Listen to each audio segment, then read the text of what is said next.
All right, Jonas. So, like we were just saying off air, let's dive right into the meat and potatoes. So, real quick, just for people that might watch or listen to this on replay, what market are you in? I'm in Reno, Nevada. Nice, Reno. Very cool. All right. So, what I wanted to do was kind of walk through maybe some of your takeaways on some of the things that have served you in the time that you and I worked together when I was coaching you one on one.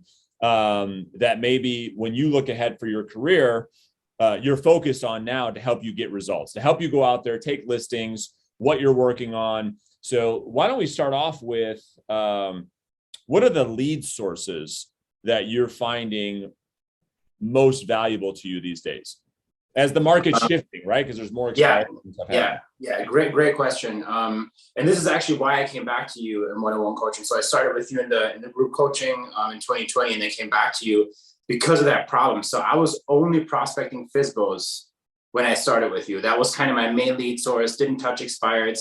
Came back to you one-on-one coaching. Established more lead pillars. And now it's shifting. Now FSBOs are coming back. More expireds in my market. During the time that we worked together, we hit absentee owners very hard, and that was very, very successful during the time that I worked with you. So that shift from FSBO to absentee that I went with you on the one-on-one coaching was super successful. Yeah. So let's kind of unpack some of the things that you and I worked through, because when I think about your business, specifically you, Jonas, we really worked a lot on the skills side of the business, right? Yeah. How to present ourselves over the telephone that would persuade a prospect to want to meet with us, right? And so let's spend a little time talking about some of the tactics or skills or strategies that you're using on the phone, Jonas, that lead you to appointments. And then we'll talk about some of the things you're doing at appointments that turn into listings. So what were the biggest takeaways and things that you learned that you're doing now over the phone that you're finding success with? To use the terminology, I mean, what you taught me is the ARPing reflex resistance. So I would always, when the prospect would give me an objection, I would always take that objection, try to catch it, and then throw it back. And you kind of taught me to just like absorb that. I kind of have that analogy of kind of like absorbing that punch and then redirecting that in a different direction. And that has served me really, really well. Because as we both know, in the beginning, the prospect's alert system is very, very high. But once you get to kind of past the first few sentences, they really soften up a little bit. And you can have a normal conversation like a human being. They don't view you as this annoying salesperson anymore that's stealing their time. So I think that was the biggest takeaway for me over the phone. It's just moving from that, I have to, get there and respond to what they just said to, hey, I can just take this, respond, acknowledge what they said, and then move to the next question. So I love it. So rather than trying to prove to the prospect that they're wrong and that you are right, that you're smarter, that they're dumber, we don't do any of that. What you're talking about is something called conversation chunking. So we're saying we know when we call a prospect, we already know that they're going to be in a very heightened state of resistance because we're reaching out to them cold, right? And so they don't know us, we don't know them. And so goal number one is to really lower that those defenses so that you can have a conversation. Exactly. Yeah. So what are some of the things at the beginning of a conversation that maybe you're doing to help lower some of those initial resistance or reflex rather? Speaking in terms of curiosity, so really kind of like, kind of the loss here is like, hey, is this Angela? Am I in the right spot? Kind of that like, oh yeah, this is she, right? And then you kind of move to the permission stage where I ask if it's okay. Is it okay? Would it be okay if we chat for a minute? I'm not sure if I caught you at the right time, right? So really kind of making sure that I get that micro commitment here in the beginning for me to move forward with the conversation, because the next question is then just the easy qualifier on if they are the owner of the property in the terms of the absentee. And then the conversation just flows so much easier, right? Because they're not like, hey, what is this about? Like they're not trying to get off the phone right away. That is exactly right. So you articulated that so well, because I think a lot of salespeople that sell over the phone will listen to what you just said and get very nervous. Like, what do you mean? You're getting permission, but here's what we know. The research all suggests that in order to lower psychological reactance, which simply you and I have worked a lot through that, when a phone salesperson tries to bully themselves into a conversation, that's when prospects get very, very pissed and they hang up on you. They end the conversation. So you're trying to push yourself into the conversation where all we have to say is, hey, Jonas, listen, I don't know if this would be of any value to you or not, but I was just hoping to ask you one question, and then you could decide if we need to talk or not. Would that be okay? And most human beings respond extremely well because we are just giving them the perception that they are in control, knowing what we're doing is very much so science-backed, and we know exactly how they're going to respond, correct? Exactly. Because you and I both know we don't want to just ask one question, but as soon as we get that little micro commitment and we can move to the next question, then the ARPing comes into play, right? So then they will start a conversation. They will give us an answer to that question. Well, when they answer, I don't stop the conversation. I already know what the next question is going to be. So I acknowledge what they just said. They get mad at me. I get mad with them, which most of the time really doesn't happen anymore, right? So from then I can just move to the next question. And then I can just simply very, very, non-threatening ask my qualifier question and see if they're interested in either buying or selling a property. And it's really, really polite. And even if they're not, then going to, and this is something huge that you taught me too, is that, you're trying to get a lead in the beginning, but if you can't, I'm still going to look if there's a possibility for a nurture. And I did not do that. And I think that has also given me the ability to fill my pipeline much, much quicker on a consistent basis. Yeah. I mean, I think what you said a minute ago, not to beat a dead horse, but once we can get the prospect, that reflex resistance down, then we could start to just have a natural conversation that leads into motivation, because our job as real estate salespeople is not to try to convince people to sell. It's to find people that have motivation to sell. And that allows you to uncover that motivation. So once you're starting to uncover motivation, what is it that you find is really helpful that allows you to set appointments with motivated sellers? It's widening the gap. So whenever the prospect reveals a motivation to me, I try, at least if I feel like that particular prospect is open to it, to spend time there. So if they're telling me, hey, I got to move my family all the way across the country, I try to spend a few minutes there. I used to spend 30 minutes there, which did not serve me, because then I just became their friend that was on the phone with them. But I try to spend some time with try to uncover maybe a layer of deeper motivation. So that has definitely kind of served me in the sense of, then again, I become a memorable person because they will remember the conversation. It wasn't just about their home. We spent some time on personal things too. And maybe we found common ground. That's really the goal here, right? To find some common ground that I can relate back to later when I follow up with them. Yeah. So once you go down the motivation funnel, right? Where are they moving? When would they like that to happen? And then ultimately, why is it that they're looking to make this move? Then it's natural to offer to help by setting an appointment as the next step, right? Yeah, correct. Yeah. Awesome. Okay. So what are maybe some takeaways that have helped you at the appointment to go out there and win listings? At the appointment, I mean, just practicing the script and having an agenda when going in. I think at the time you had just released kind of your new listing presentation. Having something visual with you that is essentially what you're going to say, it's almost like a PowerPoint presentation, has made it so easy to go in, set expectation right at the beginning, because I did not used to do that. I walked in and I would just kind of like, throw the ball in the room, just bounce everywhere. So now, like, setting a clear expectation, what the homeowner can expect from a meeting, and then just asking, again, just using the same methodologies that we use on the phone in person, right? So you're using the actual listing presentation, the actual physical documentation that we have you bring to the appointment, which serves as a visual aid. Are you finding that when you use that, the sellers are more engaged with the conversation? It helps you stay more on track, and therefore easier for you to deliver value at that presentation? Absolutely. And one big key thing that I learned after doing the one-on-one with you, I used to be able to just go in, meet with them, and get a lot of listings that way, but I wasn't really using sales skills and developing skills at that time. And I realized that I lost a lot of opportunities due to it. In the reverse selling group, and just when we're talking about listings, is this a listing appointment? Is this a preview appointment? I don't do anything different anymore, because for me, I'm going to deliver the same amount of value. They decide if we work together now, in the future, or never. The value is going to stay the same, right? So I don't have to figure out anymore, is this a preview? Should I go on this appointment? It's like, if they're interested and have a real motivation to sell now or in the future, my presentation is going to stay the same every single time.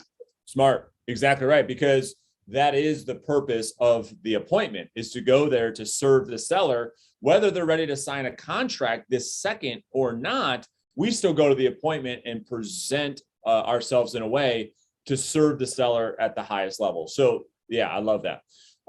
One question that I am curious about is, of the appointments you go on, is that a result of lead follow-up mostly, or the first contact? In other words, where do most of your appointments come from? Talking to somebody once, or do you have to talk to them through follow-up that leads to an appointment? Like, what percentage of the time falls where?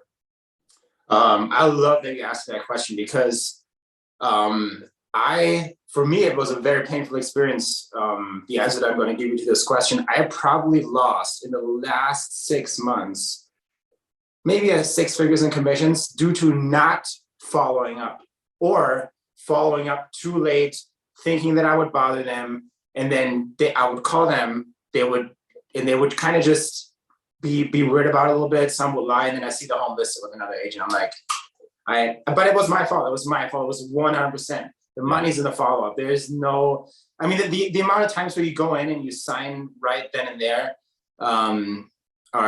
it's 1%, I would say. Yeah. If that, it just takes time. It really does. Yeah. And I would agree. And you've heard me say this 100 times, but I think the agent is scared that if they follow up too aggressively, that will be the reason they lose the listing. It's actually the opposite. By not following up aggressively, that becomes the reason they lose the listing. And so, so that's super interesting. I guess to kind of go a little bit deeper though, like, let's just say you went on 10 appointments in the month of September. Okay. Yeah. Of those 10, would that be a result of talking to those 10 people once? Like, hey, you called a fresh for sale by owner, you got the appointment on the first call? Or are you talking to somebody, having a great conversation, generating a lead, putting them into your follow-up system, and over the next 2 or 3 weeks, that turns into an appointment? Which happens more times than not? Yeah, good question. I would say that definitely depends on the lead source. With FSBOs, it's very easy to set appointments, because I still want to meet them either way, because I know that the rapport building is going to be making my follow-up even better. Kind of same with expireds, but with any other lead source, that if you're circle prospecting, bullseye, right, absentee owners, where you're just kind of hitting a farm, yeah, definitely more than once. I mean, I would even say that more than 5 times, depending on how far out they are and how soon they need to take action to really get in front of them. For sure. Yeah, makes sense. So what are you most excited about with your business as you look ahead, knowing what you know now, having the skills that you have now, some of the projects you're working on? What are you excited about as it relates to your business moving forward? I'm honestly really excited about the opportunity, because I know that it's a numbers game. I know that if you put the work in, it's going to work. Like, I was doubting myself throughout the first 16 months. After I did the one-on-one coaching with you, being in a group with like-minded people has given me the ability to have blind faith. Like, I don't question the process anymore. I just put my head down. I don't look at the market in terms of, is this going to work? What do I need to do different, right? I stay in my lane. And I'm really excited about building right now. So as you know, you saw my post, I just hired an ISA. that has sparked the energy that I have on a daily basis by 1,000%. Because now, as weird it is, I don't have to only show up for myself anymore. I have to show up for another person. Exactly. And that is probably, if anybody's struggling with like prospecting, they want a prospecting partner, get an ISA.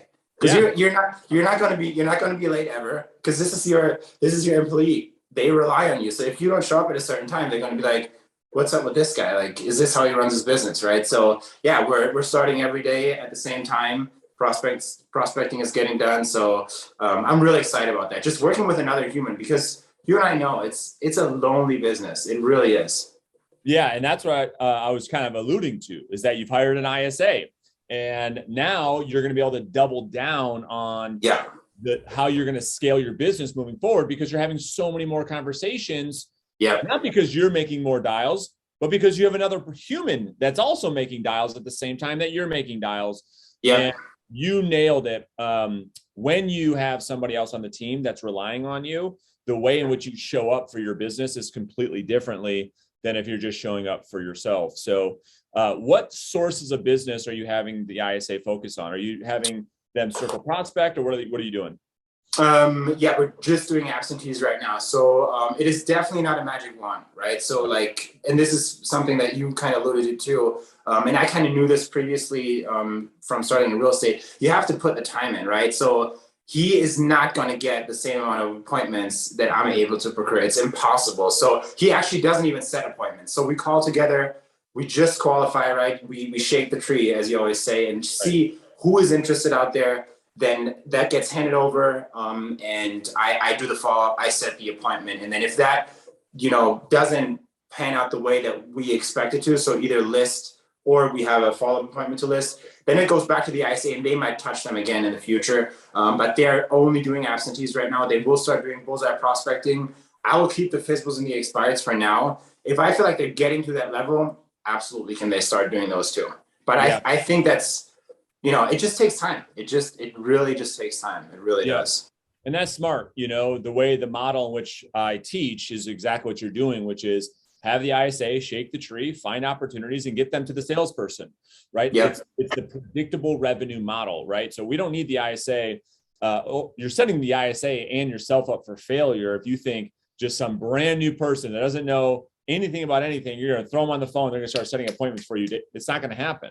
It's like, get them on the phone, have them shake the tree, have the initial contact, right? And then you could come in the next day with 2 or 3 opportunities that the ISA found for you.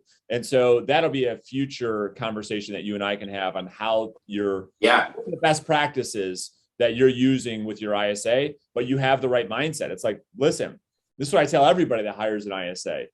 Don't expect 1 ounce of results for 6 months. Just don't even, if you get something, kudos, dude, great job. Don't expect anything. 6 months in the grand scheme of business is very short blip. Very short. Yes. Very short. Very short amount of time. Yeah. And so if you think you're going to just hire somebody and get results the first month, don't do it. That's what I would tell somebody. Yeah. Well, and you got to consider, right? You're trying to expect somebody that you knew what you're getting into. You kind of knew real estate. You're getting on the phone. You can't even set appointments. Exactly. I mean, I couldn't even in the beginning. I didn't have tonality. I didn't know all these things that I need to do. So listening, so we do call reviews every day. Everything gets recorded, right? And I'm realizing, well, this is just kind of the journey that I had to go through, because he can't even get to the qualifying question. And I'm like, man, that's crazy. It's like, no, it's not, because you weren't able to just 12 months ago, right? So not even talking about the appointment setting is what we want, but just having quality conversations with prospects, being able then to set the appointment is really what we're working on now. It's the opener and the qualifier. That's all we're doing in the beginning. That's it. It's the same way every single human being learned to ride a bike. It is no different. Yeah. It's the same way every human being learned mathematics, and why the education system doesn't teach you division before multiplication and not multiplication before addition and subtraction. They piece it together, right? You imagine a first grader getting into class and they're like, all right, let's pull out our geometry books. It's like, geometry? I don't even know what 1 + 1 is yet, And so I just think that's a great analogy. Yeah, that's the mindset I think that's a really good mindset that you bring up for any salesperson, whether it's yourself or you're hiring somebody to help you prospect. It's just going to take a lot of time, and we shouldn't expect it to be any different of a learning process than anything in life. So listen, Jonas, this is great. I will have you back on the podcast for sure once you get your ISA up and running. But you're doing great things. You got a lot of good things happening with your family. And I'm looking forward to and excited to watch you grow. So I appreciate you. Awesome. Thanks, Brandon. Appreciate it. Thanks for having me on. You got it, brother. Talk to you soon. Talk to you soon.